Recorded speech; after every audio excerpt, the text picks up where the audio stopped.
എല്ലാവർക്കും ഏറെ സംശയമുണ്ടെന്ന് പറഞ്ഞതായ ധർമ്മശാസ്താവും അയ്യപ്പനും ഇതെങ്ങനെ തിരിച്ചറിയാം, അതൊന്ന് ശ്രദ്ധിക്കണം. അതായത് അയ്യപ്പൻ എപ്പോഴും യോഗീഭാവമാണ്. ധർമ്മശാസ്താവ് രാജഭാവത്തിലാണ്. ഇതുപോലെ തന്നെ ഗോപിക്കുറി അണിഞ്ഞതാണ് അയ്യപ്പനെങ്കിൽ ഭസ്മക്കുറി അണിഞ്ഞതാണ് ധർമ്മശാസ്താവ്. രണ്ട് കണ്ണുകളാണ് അയ്യപ്പനുള്ളത്. ധർമ്മശാസ്താവിന്റെ നോക്കിക്കഴിഞ്ഞാൽ 3 കണ്ണ് കാണാൻ സാധിക്കും. കെട്ടിയ മുടിയാണ് അയ്യപ്പൻ്റെതെങ്കിൽ സ്വർണ്ണ കിരീടമാണ്. നേരത്തെ പറഞ്ഞല്ലോ രാജഭാവമാണെന്ന് പറഞ്ഞു. സ്വർണ്ണ കിരീടമാണ് ധർമ്മശാസ്താവിന്. ജ്ഞാനമുദ്രയാണ് അയ്യപ്പന്റെ എങ്കിൽ വരമുദ്രയാണ് ധർമ്മശാസ്താവിന്റെ. നൈഷ്ഠിക ബ്രഹ്മചാരിയാണ് അയ്യപ്പൻ. പക്ഷെ ധർമ്മശാസ്താവ് അങ്ങനെയല്ല, ഭാര്യാപുത്ര സമേതനാണ്. പൂർണ്ണ, പുഷ്കല പേരുകളൊക്കെ നമുക്കറിയാം. ഈ നൈഷ്ഠിക ബ്രഹ്മചാരിയുടെ അവസ്ഥയിലാണ് ശബരിമലയിൽ ഇരിക്കുന്നത്. അതുകൊണ്ടാണ് അവിടുത്തെ ആചാരങ്ങളിലും അനുഷ്ഠാനങ്ങളിലും ഉള്ള പ്രത്യേകത എന്നുള്ളത് നമുക്കറിയാം. കറുപ്പ് മുടുത്ത് പമ്പയിൽ പോകുന്ന അയ്യപ്പന്മാരെ നമ്മൾ കാണാറുണ്ട്. എന്നാൽ ചിലർ നീലവസ്ത്രം അണിയുന്ന കാണാം. ഈ നീലവസ്ത്രം ധർമ്മശാസ്താവിനെയാണ് കുറിക്കുന്നത്. കറുപ്പിനും നീലക്കും വിവരിക്കാനാവാത്ത അർത്ഥതലങ്ങളുണ്ട്. ഓർക്കുക, ഈ ലോകത്തിലെ നിലനിൽക്കുന്ന ഒരേ ഒരു കളറ് അത് കറുപ്പാണ്.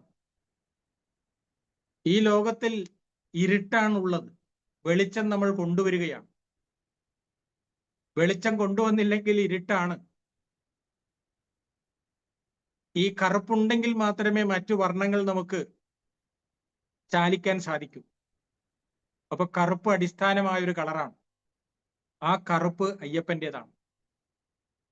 ഇനി അയ്യപ്പന്റെ ഇരിപ്പ് നമുക്കറിയാം, യോഗപട്ടാസനത്തിലാണ്.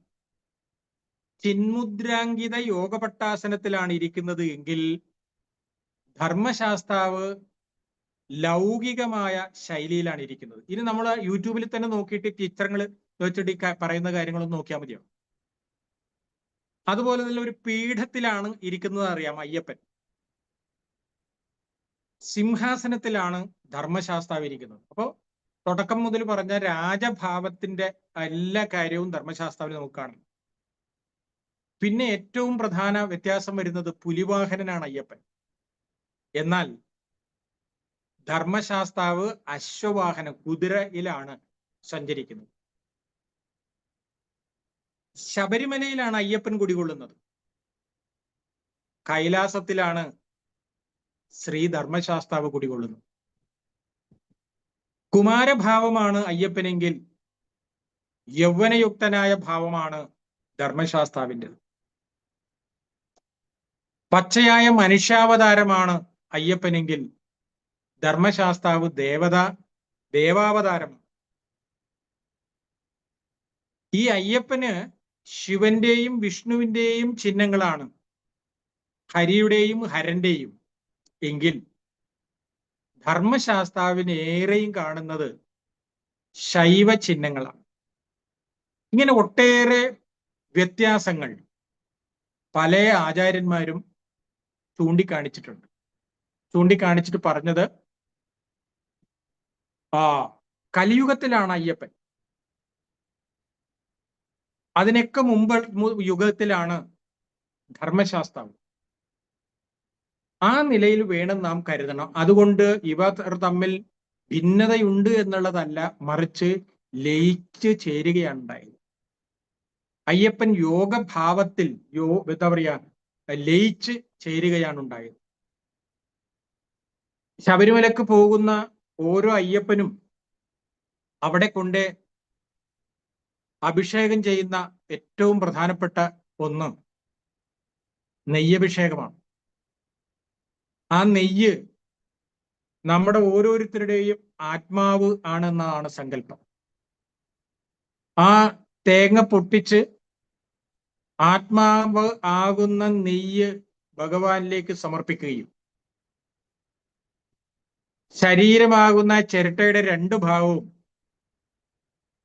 ക്ഷേത്രത്തിന് മുന്നിൽ കത്തിജ്വലിച്ചുകൊണ്ടിരിക്കുന്ന ആഴിയിലേക്ക് ഇടുകയും ചെയ്യുന്നു. അങ്ങനെ വരുമ്പോൾ നാം നവീകരിക്കപ്പെടുകയാണ്, ഭഗവാനിൽ ലയിച്ചു. അങ്ങനെ ലയിച്ച, എന്താ പറയാ, നവീകരിച്ച നമ്മളാണ് പിന്നെ തിരിച്ചെത്തുന്നത്. അതായത് നമ്മൾ ഓരോരുത്തരും ഈ അദ്വൈത ഭാവത്തിൽ എത്തി എന്നതാണ് സങ്കല്പം. അപ്പോൾ അവിടെ നടക്കുന്ന എല്ലാ ചടങ്ങുകളും ഈ അദ്വൈത ഭാവത്തെ അനുഭവിക്കുന്നതിന് വേണ്ടിയിട്ടാണ്.